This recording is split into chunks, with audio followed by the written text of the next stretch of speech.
Hello everyone, way too early on that. I hope everyone is okay, of course, always and forever. Let's try that again. Hello everyone, welcome back to our kitchen. One last cook in New York City. I think so. It's been the time of my freaking life. Also, we did it. The freezer is officially empty. Well, except for that bacon there, and I'm gonna need that. So I'm gonna cook something very New York today as a proper send-off. And when I think New York, I think of someone who was New York. Over here. Well, of course, that would be the late, great Anthony Bourdain, his Appetite's Cookbook. And there are some very NYC recipes in here, specifically sandwiches. How about a bodega sandwich? Forget about pastrami. The iconic New York City sandwich is bacon, egg, and cheese on a hard roll. The thing is, when I'm ordering it, I always find that I have to say it really fast. Can I have a bacon, egg, and cheese? It's all one word. Bacon, egg, and cheese. Those are the rules. At least that's what it felt like. So if you're not familiar with bodegas, well, it's just like it's a New York City thing. They're on what feels like almost every corner here. They're always there when you need them in a pinch. And it's part deli, part convenience store, and part magic, really. Now, there really isn't anything like a New York City bodega. It is a very special thing, and I'm majorly gonna miss them. You know, where I'm moving, it's just not the same, really. Also, I'm making this, chopped liver on rye. Check it out. The New York Barney Greengrass serves, as far as I'm concerned, the best chopped liver around. But if you can't get to New York for it,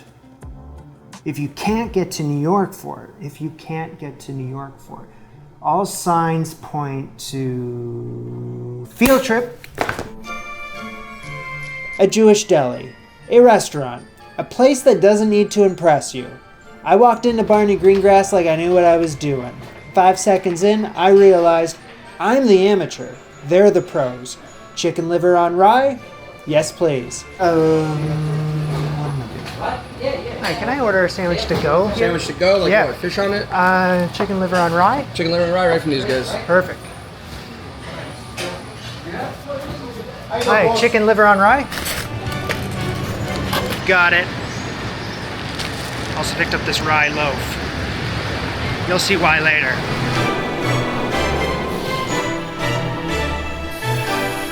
So I was just in Uptown. Now I find myself in Midtown. That looks vaguely familiar to me. Keep your eyes peeled, looking for a bodega. I mean, they're on every corner, but it doesn't matter which one. I just need a bacon, egg, and cheese, and I refuse to look up the lists. You know the lists.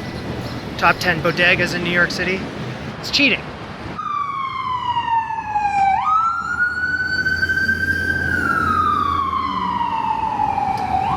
Hope everyone is okay. A wise man once said, the best bodega is the one closest to you. I don't know who said it, but it was probably someone half drunk and very right.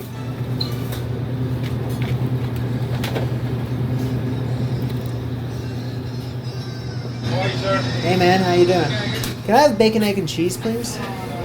Yeah, I'll take it on a roll.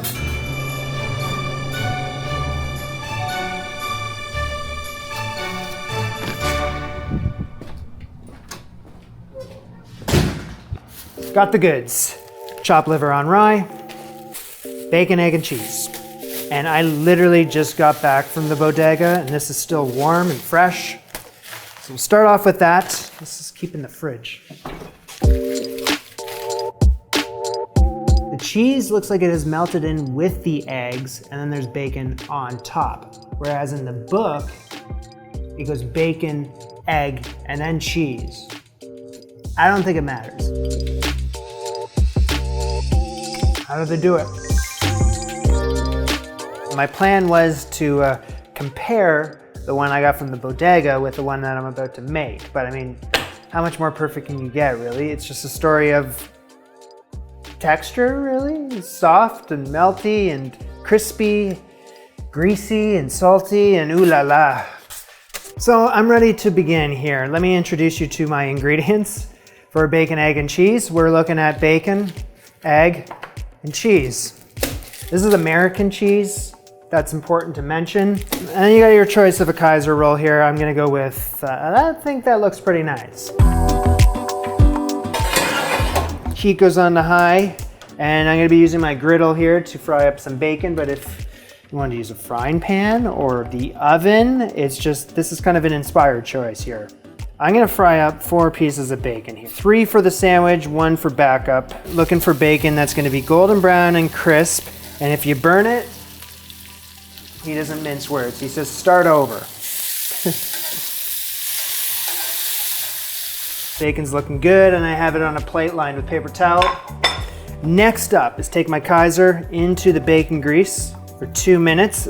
So we gotta leave, whoa. It's got a nice browning to it. That looks beautiful, and it heated it through.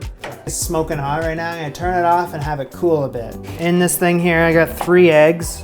2 eggs per sandwich, but I'm using a bigger Kaiser roll than 3 eggs just in case. Cracking in some black pepper and salt, seasoned well. Mixing this well, but not too well, because I'm not making scrambled eggs. It's a value neutral omelet. So now the griddle is cooled down enough so that I can add the eggs into the bacon grease. So we're really not gonna cook these all that long, just a flash in the pan. I'm gonna scrape it up into, I'm looking for a shape of a Kaiser roll. So once the eggs are starting to cook through, I'm gonna add 2 slices of American cheese, please. And then I'm gonna let that cook until it starts to melt, just like slightly. The 3 pieces of bacon go on top first, then the egg. Cheese on top, that goes there.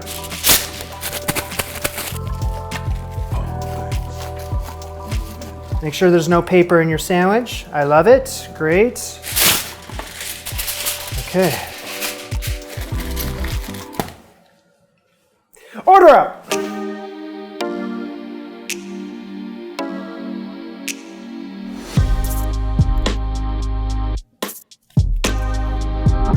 All right, so this is the one I picked up from the outside world. I've been comparing to the one I just made, and I can confirm that they're basically the same thing.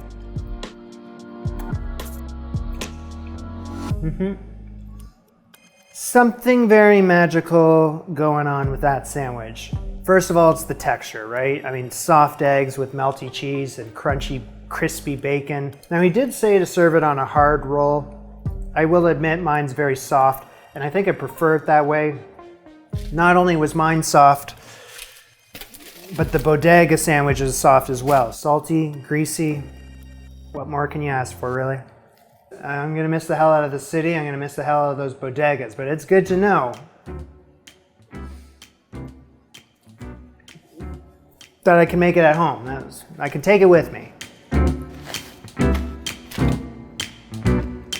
Woohoo! Whoa, it's the chicken liver on rye from Barney Greengrass. They really filled that sucker up, holy hell.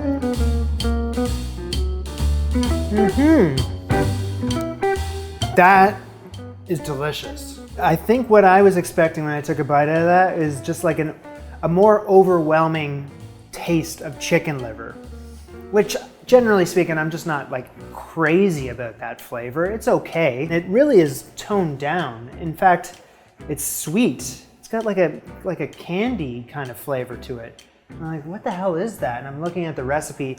Maybe it's caramelized onions? How am I gonna recreate that? Probably not gonna get this right the first time. The alchemy of the schmaltz, which we're gonna figure out what that is, and the fine textual line between grainy and mush takes some experimentation, but it's worth the effort.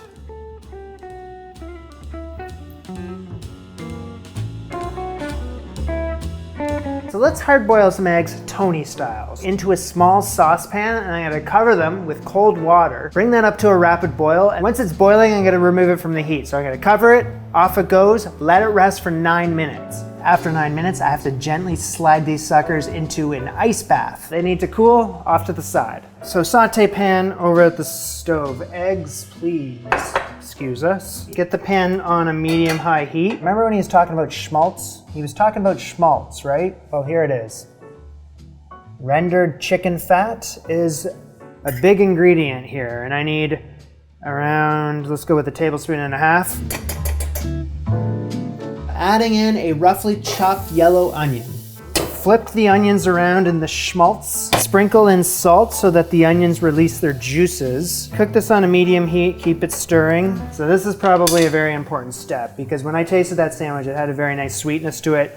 It was from the caramelized onions, so I need these to be a dark brown, turn sweet. Be patient. Actually, you know what? He says that you can go faster with this step than you would normally for caramelizing onions. But take care not to let them get blackened. I shall. I find that I just have to keep on stirring. I can't really take my eyes off these. It's a time-consuming task. You really got to be in the mood for it. The man said 15 minutes around. This took me 25, and that's as far as I want to go. Bowl. Thank you. So just got to wipe out the onion pan, and there we are. Chicken liver, 1 pound worth. So the chicken liver are looking pretty nice for chicken liver. I mean, that's just, it's okay. They're okay looking. But I gotta trim any of the connective tissue and fat. There's not a whole lot. That's what I meant by nice. Medium-high heat. And another tablespoon or 2 of the schmaltz. How about a tablespoon and a half? So I heat that up first. Add in however many chicken liver you can fit in there, but you don't want to crowd the pan. I don't think I am. Okay, so he says if you do crowd the pan, these things are going to bubble pathetically in their own juices. That's exactly what he says. So cooking these until they are medium, browned on all sides, nothing pink or squishy. At the same time, you don't want to hammer them to death. So, AKA, don't overcook them, don't undercook them. Okay, so I don't want pink or squishy, that one's still kind of squishy. Add those in the bowl with the onions. Making progress. Bring the hard-boiled eggs over here. Crack them open and peel. Ooh, these are nice. Nice. Roughly chop. In they go with everything else. Can I beam in the whiz kit? Thank you. What I gotta do here is drizzle in around, having the recipe, around a tablespoon worth of the schmaltz. Pulse it. Okay, so this is where the recipe differs from the sandwich I bought today. You can still see egg and onion in there, but it's also very much like a paste, kind of a mushy paste, where he's telling me to keep it homogeneous but still chunky, the mixture. So I'm like, okay, well maybe I'll split the difference. So he says to add some more schmaltz, some chicken fat, if you need to thin it out a bit, which I think I do. I think that walks a fine line between Anthony's recipe and the mixture on this piece of bread. How about some pepper, salt to taste.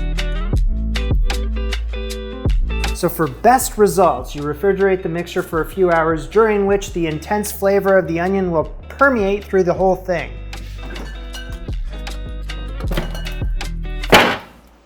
Okay, so look at that. So this chicken liver mix has been out of the fridge for the last 15 minutes so that it could soften and relax slightly. Perfect.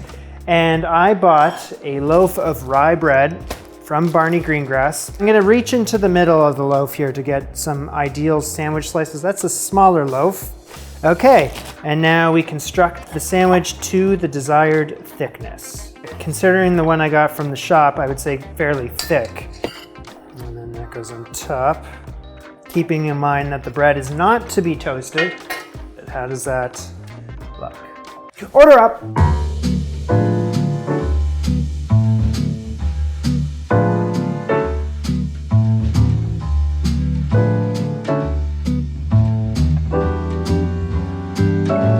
This is the one from Barney Greengrass. And I know it's not fair to compare them now, but I just wanted you to see. Okay, so let me just remind myself what this is all about. This is the one from Barney Greengrass. You comparing them side by side like that, you probably shouldn't do that. The one I got from Barney Greengrass is far superior to the one that I made today. It has the wow factor to it. Special blend of sweetness with the egg and chicken liver, where it's not all one thing, it's all many things, where this one is mostly chicken liver. There's no sweetness to that. Can't pick up the egg. I gotta circle back to what he said at the beginning. You probably are not going to get this right the first time. The alchemy of the schmaltz and the fine textural line between grainy and mush takes some experimentation, but it's worth the effort. That completely makes sense to me now because mine is more grainy than mush, where this one is perfect. I know we're just looking at a bunch of gray things here, but it does matter. I should stand up for my own sandwich and say that it is not bad. It is very good, but it does not have that very special quality that the one that I picked up in New York has. It's not even close. Two different things. Okay, I say that was a really good day in the kitchen, and this is the last video in New York. I'm sure as hell gonna miss this city. Life-changing time here. Anyway, I'm gonna go all into my love for the city, why I'm leaving, where I'm moving to. I'm gonna spill the beans in a video after this. So, gotta wait one more. For now, this was Jamie and Anthony. Bon appetit. Au revoir. And if this was my last bite in New York, I'd be okay with that. Hello.